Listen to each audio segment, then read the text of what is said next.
The underachiever, the survivor, the emerging legend. Cal Kestis' life was robbed from him. He watched as his master was gunned down during Order 66, and from that point onward, he was effectively cut off from the Force until destiny called him back to action many years later. But unlike other Purge surviving Padawans, Cal Kestis not only had to relearn the Force on his own, but he managed to continually surpass his previous limits, being constantly pressure cooked in a galaxy grasped by an empire that wanted nothing more than his imminent death. But just how powerful has Cal Kestis become as the Time of Jedi survivor? By our calculations, Cal Kestis may just be one of the most powerful Jedi to come out of this era, and the Old Order besides those in the upper echelons of the High Council. Cal Kestis, for his age, is extremely advanced. He has displayed feats that have proven his potential is insanely high, and in today's video, we are going to be talking about just how powerful Cal really is. Before we dive in, our mystics have sensed that many passing through our archives have not yet subscribed. The archives are open to all. You only need the Force to crush that subscribe button, and then you too can have access to our daily videos and notifications. So, the time has come. Let us begin. Something that we have to understand about Cal Kestis is his growth. Due to his trauma from Order 66, Cal ceased to use the Force for many years, causing his power to dwindle and atrophy as a young Padawan. When we first meet him in Jedi Fallen Order, Cal struggles to remember the basics of his training, making him look like little more than a Jedi initiate clumsily swinging his lightsaber. But by the end of just this first adventure, he survives an encounter with Lord Vader and would go face to face on equal footing with a legendary Jedi Master from the High Republic era in the next game. Cal Kestis managed to discover the secrets to powerful abilities of the Force, and somehow casually perform feats that not even the best of the Clone Wars Jedi were able to accomplish. Being almost entirely self-taught, Cal Kestis would go on to master the art of lightsaber combat, in an era where anyone so much as seen holding a lightsaber is instantly a threat. This kind of rapid growth and display of power denotes an insanely high midichlorian count, and an upper limit of potential, which is insane. Of course, we need to emphasize the word potential. We're not saying that Cal Kestis can reach the levels of someone like Galen Merrick. Cal has yet to penetrate the surface of what he is truly capable of, but this judgment has been based off of feats that he's performed at a time when he lacks proper training.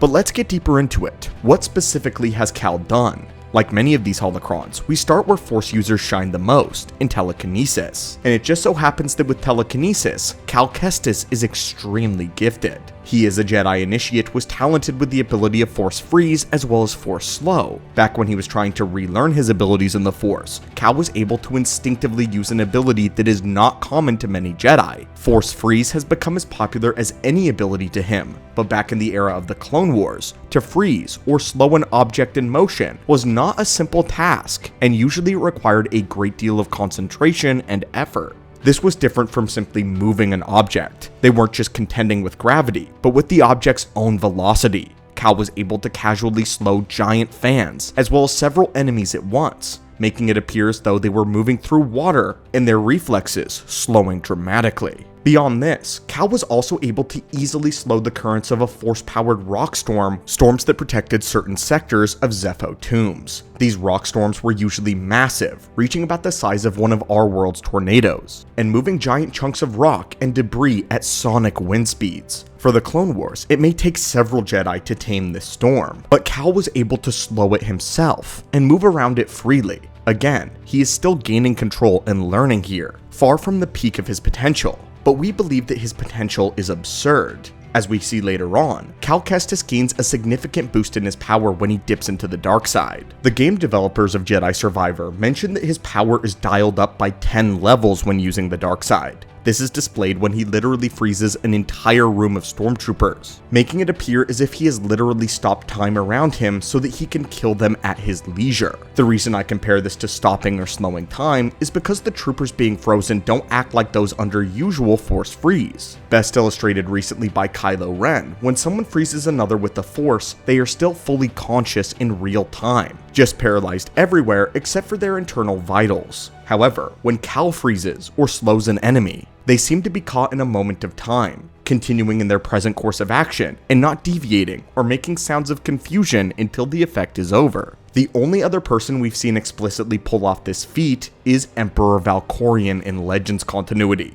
Beyond this ability, Cal's power in telekinesis proves his potential if nothing else. Regularly he's shown moving or pulling very large and extremely heavy objects. In the tombs of the Zepho, Cal moved heavy spears several times around, and enormous solid stone pillars. Now, this is something that most Jedi can do. However, what makes Cal different is how quickly and casually he can do this. One mark of strength in the Force is how they conduct their powers with speed, indicating mastery and control. But beneath the surface, this requires a great deal of concentration. Before so much as even using a Force push, most Jedi will be building that power, focusing within themselves. Even Anakin and Obi-Wan had to do this, with Anakin holding back to build up his anger when fighting Barriss in the Jedi Temple. Sidious, by contrast, was able to effortlessly fling Senate pods at Yoda, as well as evading the Grand Master, splitting his concentration between the two as he was trying to evade him. The point is, Cal Kestis has insane concentration,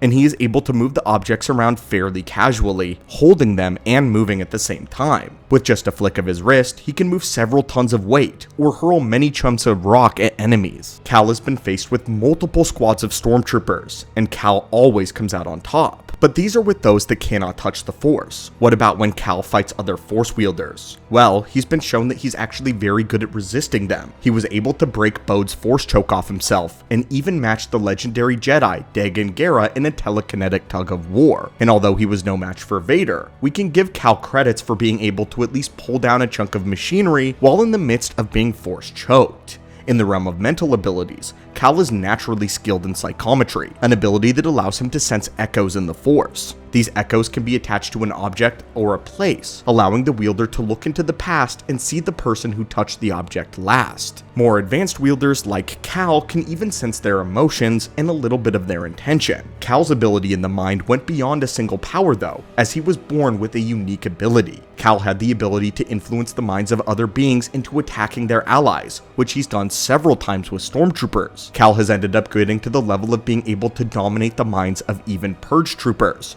Purge troopers, to note, were specifically trained to resist Force-based mind tampering, and was a batch of clones commissioned specifically to hunt down and kill Jedi. Cal was also able to break free from the illusions of Dagan Gera. And quite concerning, when he used the dark side, he was able to kill subjects extremely quickly by crushing their minds and ending their lives in the blink of an eye. Cal commands a terrifying amount of power. Moving on to his actual combat skill though. Cal Kestis is known to have mastered 4 different types of lightsaber combat, although we use the term mastery very loosely. Cal uses Nyman based on how quickly he can switch from one style to another in one sequence of the lightsaber to the next, and we believe his versatility fits Nyman perfectly. He is also a master at lightsaber configuration. This includes a heavy and a strong style with a cross-guarded weapon, a basic but a versatile style with a regular single blade, and a fast and a deadly style with a saber staff, along with a Jar-Kai style for 2 blades. In Cal's final encounter with the ninth sister of the Inquisitors, Cal was almost able to beat her easily, despite the fact that she was still considered one of the strongest Inquisitors of the time.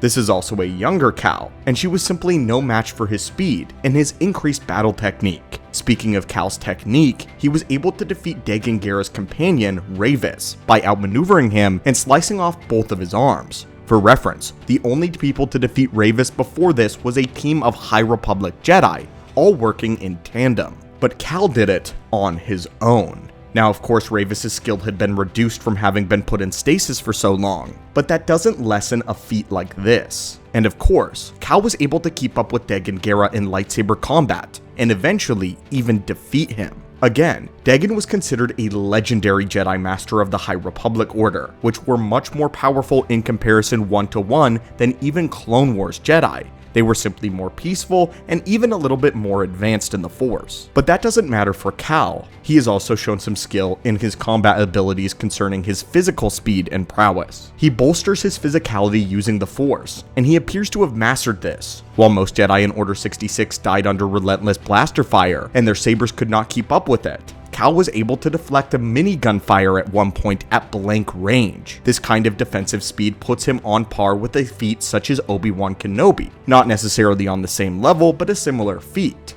But Obi-Wan was said to be the fastest of the Jedi High Council, second only to Yoda. Cal often utilizes his speed and agility to take down enemies larger than him, and he is quick enough to avoid things such as rancors. For his side, Cal Kestis' physical strength is off the charts. When using his heavy style of a cross-guarded lightsaber, a single strike has proven to hurl enemies backwards. He once sent Dagon flying across a room with a single shoulder thrust, repeatedly surviving extremely high falls, and even at one point smashing through the metal roof of a train and tanking a full chest contact hit from Ravis's maul. He is also physically throwing the Goroko matriarch several meters away. The Goroko are large and aggressive creatures, and this is no small task. But going back to what makes this all truly impressive, Cal Kestis is largely self-taught. Most of his skill and power comes from his experience surviving the Empire, learning from scratch of knowledge wherever the Jedi sources can be found. This is why we say that his potential is likely close to someone in canon like a Galen Marek. Speculating potential is always tricky unless it's explicitly stated, but if Cal can continue his training as a Jedi,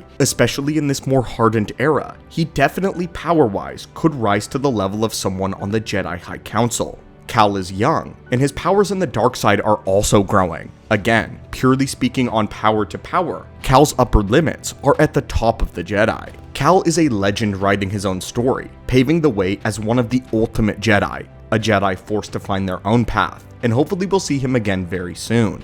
Hopefully on the big screen, and maybe one day he could be a part of Luke Skywalker's future Jedi Academy. The thing that makes Cal so powerful is he's reached this power in an era where the Empire is actively trying to contain it. That is what makes him so dangerous. He's breaking down all these barriers in an era where it should not be possible, in an era where he's being hunted all the time. This is very similar to the relationship between Anakin, Obi-Wan, and Dooku. The reason Anakin became such a skilled lightsaber duelist, along with Kenobi, was because he was pushed close to his limits when he would duel his master in Obi-Wan, and he was pushed past them by his master Dooku. The very same thing has happened with Cal Kestis, and was constantly competing with the best of the best. His saber skill elevated to a level that would not have been possible without Anakin or Dooku, and the same can be said for the other two as well. But the exact same thing happened here with Cal Kestis. You put him under pressure. You pressure cooked this young Jedi for years at this point, and the power that he's been holding back has grown to be substantial. Not to mention, he clearly has an aptitude of the dark side, and that initial hit increases his power by 10.